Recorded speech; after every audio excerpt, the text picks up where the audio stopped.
Hello y'all, I'm Eddie Parker, and I'm in the French Quarter, if you can imagine that. It's a beautiful late March morning around 9 a.m. Not a whole lot of people out. Ducks are out. So I am in the Quarter filming the rock and roll video.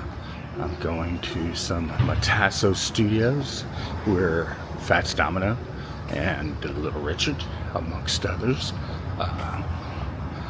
recorded early in their career. Matassa's is the kind of place that looks like you just stop in for a beer and a po' boy. But really, you're standing in the middle of 100 years of New Orleans musical history, whether you realize it or not. This is one of those spots that has been watching the city change, argue, celebrate, and survive since 1924, and that's a long time. And somehow, it's never felt the need to change much itself, and tucked into that story is a man named Cosmo Matassa. He helped shape the sound of rock and roll. And then, after all that, came back here to the family grocery and spent his later years upstairs quietly running the books, while life in the Quarter carried on below him like it always has, smelly, dirty, and slightly obscene. In 1956, Cosmo moved the studio over to here on Governor Nichols Street. It's housed in a former wholesale grocery warehouse, and this studio quickly became the primary recording facility in New Orleans in the late 1950s and 1960s. Major recordings here were Little Richard's Lucille,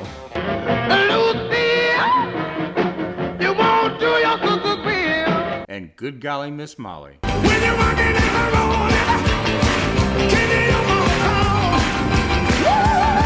King, thank you. And Fats Domino's numerous Imperial record hits, and Frankie Ford's Sea Cruise.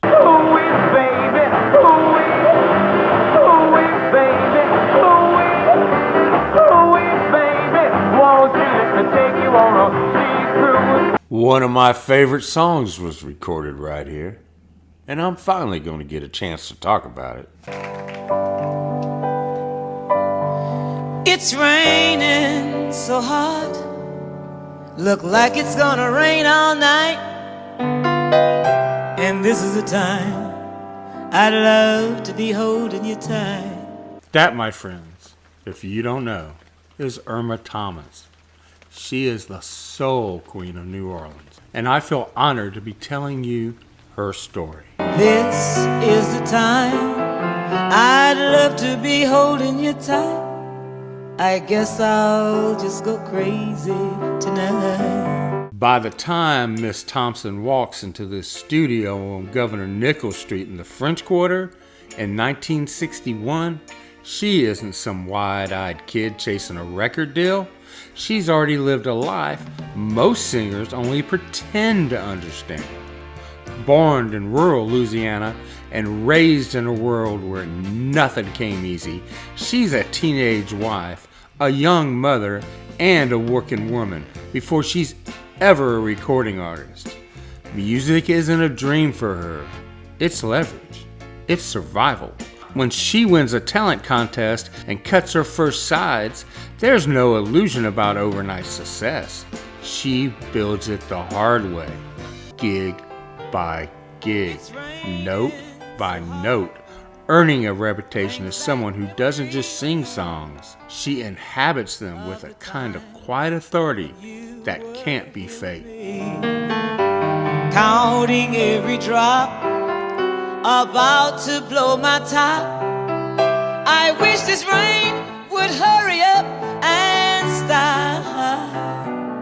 Then comes along Alan Toussaint, already sketching out the blueprint for what New Orleans R&B is going to sound like for the next decade. Hey there, sugar dumpling, let me tell you something. Hey boy, you need to know. Elegant, restrained, but loaded with emotion. I can't get you out of my mind. You become a sweet taste in my mouth. The story lands somewhere between myth and memory. It's raining in New Orleans when he writes, "It's raining." That slow, soaking kind of Gulf Coast rain that turns the whole city reflective. He brings it to Irma, not because she's the hottest name in town, but because she's the right voice. I've got the blues so bad I could hardly catch my breath. The harder it rains, the worse it gets. Someone who understands that heartbreak doesn't always explode. Sometimes it just lingers. And when she hears it, there's no big revelation, no dramatic moment, just recognition. She already knows this feeling. The session itself goes down at Cosmo's recording studio on Governor Nichols Street, you know, the one we were talking about earlier. And it was run by Cosmo Matassa, the quiet architect of the New Orleans sound. Now, the room itself, it ain't fancy, it's tight, humid, a little rough around the edges, but that's exactly the point. This is where records breathe. The band locks in, Toussaint keeps it spare, and when Irma steps to the mic, she doesn't oversing it, doesn't reach for drama that isn't there. She delivers the song like someone who's already made peace with the storm. That's what makes it land. The restraint, the controlled, the lived-in truth behind every line. You can feel the room lean in when she sings, not because she's demanding attention, because she doesn't have to.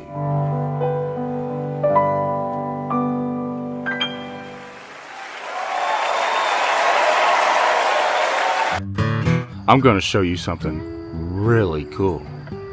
Check it out. Not the car. That building over there is the Dewdrop Inn Jazz and Social Club. So this is what would be considered a juke joint. I know Louis Armstrong played here, but it's just beautiful, isn't it? So can you imagine Saturday night back in the 20s and 30s, walking in here, seeing a young kid from New Orleans, Louisiana, blowing that trumpet, just setting it on fire, making history right in front of your eyes. That happened right here in the beautiful town of Mandeville. Dog back there. Starts showing up, I'm gonna make a run for it. But let's see. Dewdrop Inn. Saturday, March 28th, Sunnyside Jazz Band. Saturday, March 14th, that's already done. So they do still have concerts here. Oh man, we gotta come here, man. Alright, so how cool is that? Now this is kind of history I love. Rock and roll, blues, jazz, music, country, bluegrass, all of it. That is a Louisiana scene right there. Juke joint, oak trees, Spanish moss. So yeah, if you were in the quarter, you could get an Uber to take you here. I mean, it might cost you $100, but I mean, you ain't gonna get this back in Connecticut. I couldn't take you to Mandeville without showing you this. This is the Causeway Bridge, man. It's about 7:30 in the morning. Check it out. So that is the causeway. That is what connects the North Shore to the South Shore. South Shore is where all the fun is. North Shore is where all the stability is. So, what are your priorities? But anyway, beautiful, beautiful Lake Pontchartrain.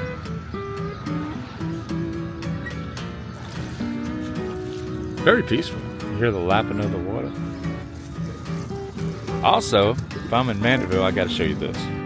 Look at these homes, man. I tell you what, how would you like to live right by the lake without being your view? And of course, you're up on the air, so on the second floor, you get even better view.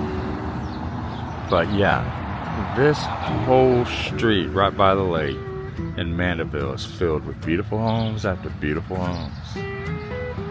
Really cool place to be. Alright, if y'all can see through the cracked window, There is a Drive-Thru Cafe Du Monde right there. So guess what I'm having for breakfast? Man, what a great day to be alive. I mean, they basically have everything you want from a Cafe Du Monde. You just order at the window. Man, this is simple and easy. So I am getting one order and a Coke Zero. So great people, great place. Just waiting for my order, man. Cafe Du Monde, Drive-Thru in beautiful Mandeville, Louisiana. So I'm parked, and y'all know the drill. Shake the sugar up. Woo! I even went with the signature Coke Zero. Ooh. There you go. Better view. Coke Zero. And beignets. Look at that. I mean, that's perfect. Cafe Du Monde, Drive-Thru, Mandeville. Good to go. Very good. And to no one's surprise, I'm back at Joey K's own magazine to try out their specials. So, we've been here a bunch, huh? Man, they have a chicken fat steak. That's so tempting. They have liver and onions. That'd be cool if I eat liver. They got meatloaf.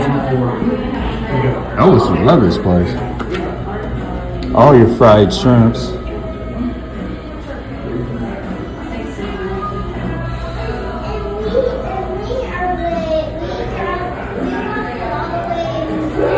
They make a dang good gumbo here too.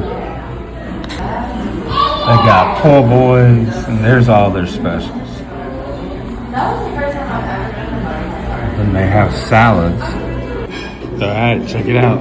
Lamb shank, green beans, mashed potatoes, lots of gravy.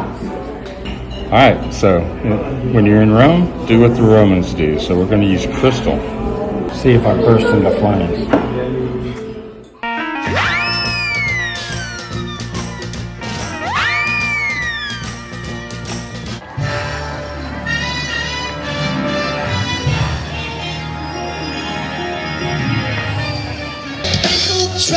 Put us down just because we get around. They say to the apple, I die before I get old. My generation, baby.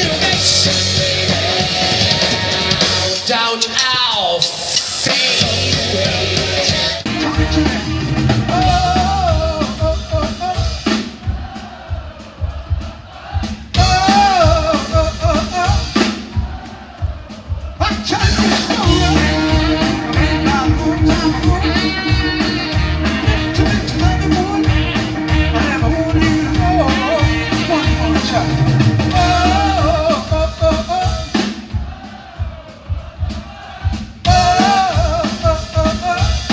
Alright, Sequoia, my little AI princess, tell these good people who Chubby Checker is. Chubby Checker is the guy who made the whole world twist.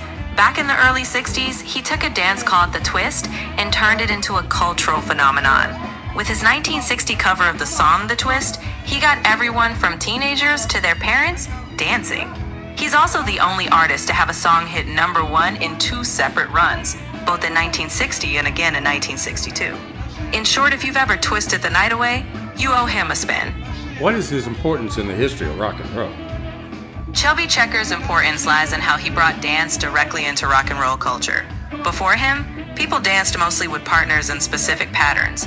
But when he popularized the twist, he gave everyone permission to dance solo, facing your partner but doing your own thing. That shift opened the door for countless dance crazes and helped turn rock and roll into not just something you listen to, but something you move to, making it a full-body, youth-driven phenomenon. Is he in the Rock and Roll Hall of Fame? He is. Chubby Checker was inducted in the Rock and Roll Hall of Fame in 2024. It was a long-awaited recognition, and it honored how his influence helped shape pop culture and dance history, even though he wasn't always mentioned in the same breath as other rock pioneers.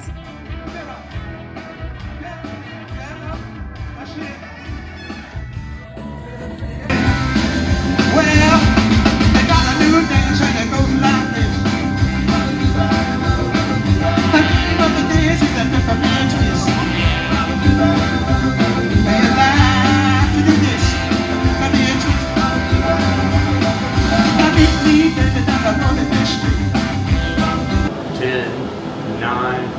8, 7, 6, 5, 4, 3, 2, 1. And liftoff. The crew of Artemis II now bound for the moon. Humanity's next great voyage begins.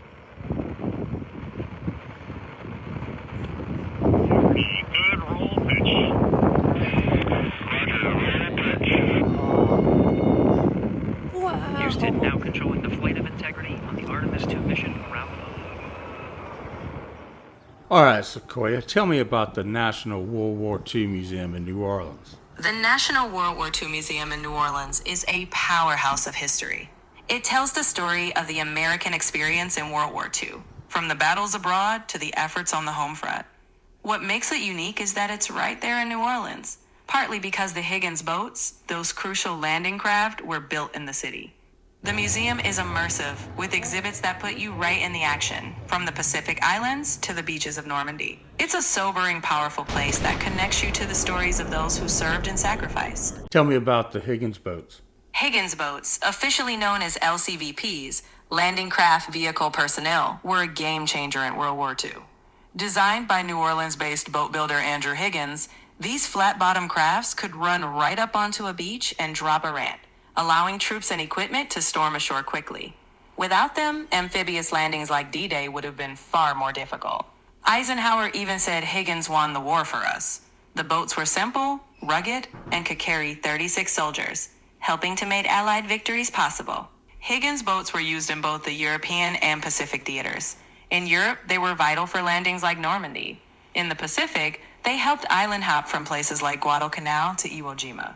They were universal, carrying troops, jeeps, and supplies wherever an amphibious landing was needed. Why did the United States enter the war? The United States entered World War II in December 1941 after the attack on Pearl Harbor. The Japanese surprise assault on the U.S. Pacific Fleet in Hawaii on December 7 galvanized public opinion and led the U.S. to declare war on Japan the next day. In turn, Germany and Italy, Japan's allies, declared war on the U.S., bringing America fully into the global conflict. Japanese ground troops nicknamed it Whistling Death for the terrifying sound it made during attack runs. But for the Allied soldiers it protected, it was known as the Angel of Okinawa, a title earned by providing crucial life-saving air support. Now, let me tell you a story about a man and an airplane. He meets it in 1944 on a rough Pacific airstrip, the Vought F-4U Corsair, low-winged and unforgiving, an airplane that demands respect before it gives anything back. John Glenn doesn't try to tame it, he learns it. By June 1944 in the Marshall Islands, then across Saipan and Guam, and later from Leyte in 1945, they fly 59 missions together, low, fast, and dangerous. Glenn pushes the nose down, the Corsair answers. Under fire, he pulls back. It climbs, heavy but steady, carrying them both out of danger again.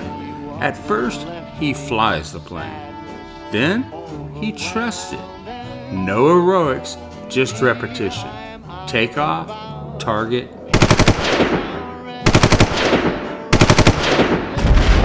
return. In that rhythm, man and machine become one quiet agreement. I'll do my part, you do yours, and we'll get home together.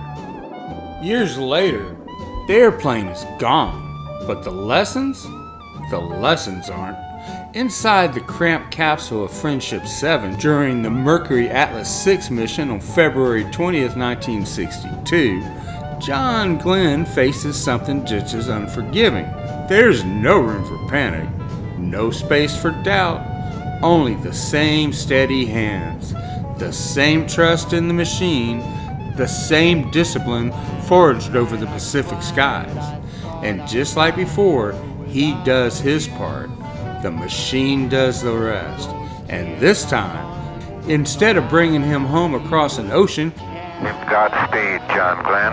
it carries him around the world 3 times, making him the first American to orbit the Earth. a free man riding the edge of space, guided by lessons learned long ago in a loud, stubborn fighter with bent wings.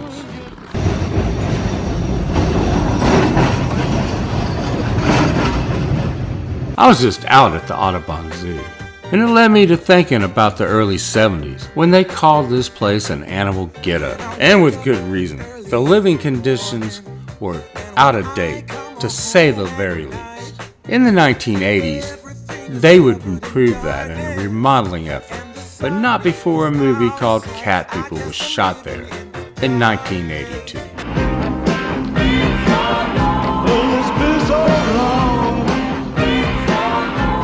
Now, back before the makeover, Audubon Zoo had a reputation that clung to it like humidity. Tight cages, cracked concrete, animals pacing in circles like they were thinking about something they couldn't quite remember. It wasn't the lush storybook place it would become. It felt older than it was. Worn down, a little haunted, the kind of place where the line between human and animal didn't feel all that secure. When Paul Schrader brought Cat People to New Orleans in 1982, he wasn't chasing a rundown zoo, he was chasing a mood. New Orleans already had the reputation, the heat, the sex, the religion, the danger, all tangled together in a way that made people behave differently. The city feels like it is always on the edge of turning into something else. That's what the movie needed. But here's the thing. Once the cameras rolled, that version of the zoo didn't just sit in the background. It started talking. Those cramped enclosures, the shadows, the sense that everything alive in that place was being held just a little too tightly. It all echoed in the movie's core idea. Something wild, trapped inside something human, waiting for the wrong moment to slip loose. A cleaner, modern zoo wouldn't have given you that. It would have looked safe. This didn't. The conditions at the zoo didn't pull the film to New Orleans. The city did that on its own. But the zoo, cracked, uneasy, alive in the wrong kind of way, ended up being exactly what the movie needed. Just the perfect accomplice. The Audubon Zoo didn't get fixed. It got reborn. And it cost New Orleans a small fortune to make that happen. In 1975, the city did something bold. It bet on the future. A bond issue pumped roughly $18 to $20 million into a total overhaul. Real money back then. The kind that said this wasn't about patching cracks. It was about tearing the whole thing down to its bones and starting over. And that's exactly what they did. Slowly, deliberately, over the next decade and a half.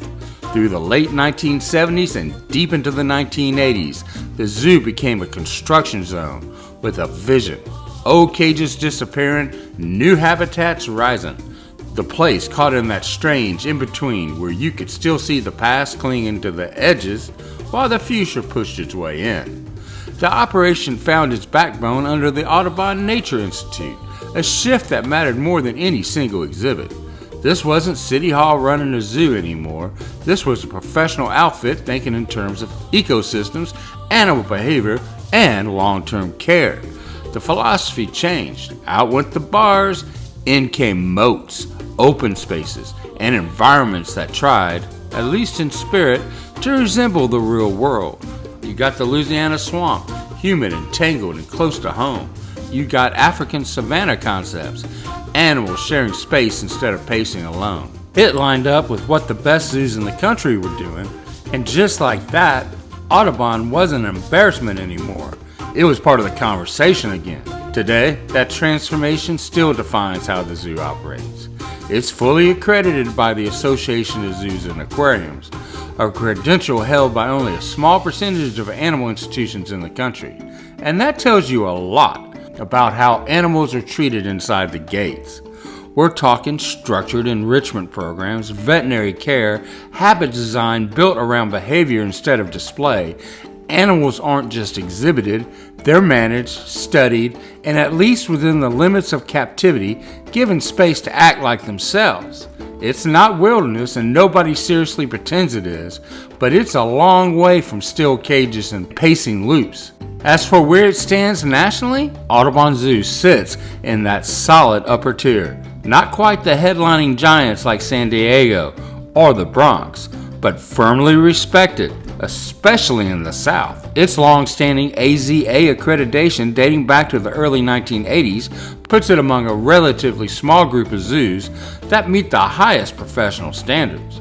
It regularly earns recognition for conservation work and education programs, and in the world of American zoos, that's the currency that matters.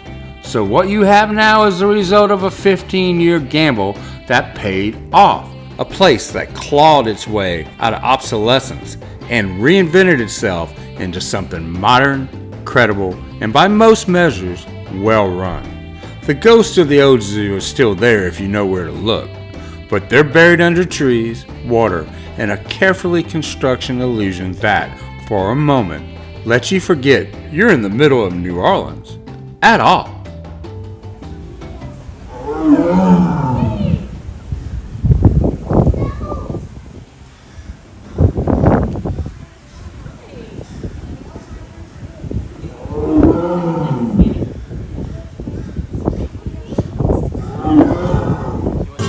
Somewhere in the black mining hills of Dakota, there lived a young boy named Rocky Raccoon. We've been projecting ourselves onto the raccoon here for a very long time. And mind you, not gently, clever, adaptable, nocturnal. But the version we carry around in our heads, man, that's part wildlife, part merit. The first thing we give it is intelligence with attitude. Not just smart, but sly smart. The kind of brain that knows how to open your cooler, unscrew a jar, outwit a latch. We don't call it a problem solver, we call it a schemer. That says more about us than it does about the animal here. We're uncomfortable with intelligence that doesn't play by the rules, so we label it mischievous, even criminal. Believe me, I know. And then there's the big one, that bandit identity. That black facial mask might just be evolution doing its thing, but we take one look and say, thief. Overnight, the raccoon becomes a burglar in folklore, cartoons, and backyard storytelling. We turn our survival behavior, eating whatever's available, into a moral narrative about stealing. In other words, we impose human ideas of property and crime onto an animal that has no concept or time for either. We also give raccoons curiosity that borders on nosiness. They're always poking, prying, touching. Their front paws act almost like hands, and that freaks some of us out a little. Hey, come on, it freaks some of y'all out a lot, because it is close to us, too close, so we call them curious little troublemakers, when really they're doing exactly what evolution designed them to do. Investigate everything. And then there's adaptability, which we dress up both as admirable and suspicious, because raccoons thrive in cities, suburbs, swamps, forests, doesn't matter. We say they're resourceful, but we also say invading. That contradiction is pure human projection. We admire resilience until it competes with us. Underneath all of this is something deeper. Raccoons sit right on that uncomfortable edge between wild and familiar. They have hands like us, eyes that seem expressive, behaviors that look intentional. So we humanize them, but not kindly. We don't make them heroes. Well, other than Rocket Raccoon. We make them tricksters, thieves, survivors, operating just outside the law. Well, I guess that is Rocket Raccoon. And that tells you something about us. We tend to project our anxieties about rule breaking and survival and moral gray areas onto animals that remind us of ourselves. The raccoon became a kind of safe stand-in for the part of human nature that's opportunistic, clever, a little lawless, called scrappy if we're being generous, or shady if we're not. So the raccoon isn't just a backyard animal, it's us, stripped of our rules. Serious to saying to yourself, you know what would be a really kick-ass name? Taserface! That's how I hear you in my head! If you've been enjoying this video and want to help us keep exploring the Gulf Coast, consider joining Gulf Coastal Connections. As a channel member, you get exclusive perks like our members-only podcast, custom emojis, and badges that show your support for this community. Just hit that join button below to check it out. It really helps us keep the stories rolling. And while you're at it, don't forget to subscribe if you haven't already. It's free, it only takes a second, and it makes a world of difference. Hitting that little red button and the bell beside it means you'll never miss our latest adventures, ghost stories, and our Gulf Coastal history deep dives. And of course, smash that little button if you've had a good time. It helps more folks find these videos and keeps our little Gulf Coastal family growing. Most of all, drop a comment and join the conversation. Always meant this to be a two-way street, because if it's just me talking, well, that's not a conversation, that's a monologue. So tell me what you think, share your stories, and let's keep this thing going together. And from the bottom of my heart, thank you for your support.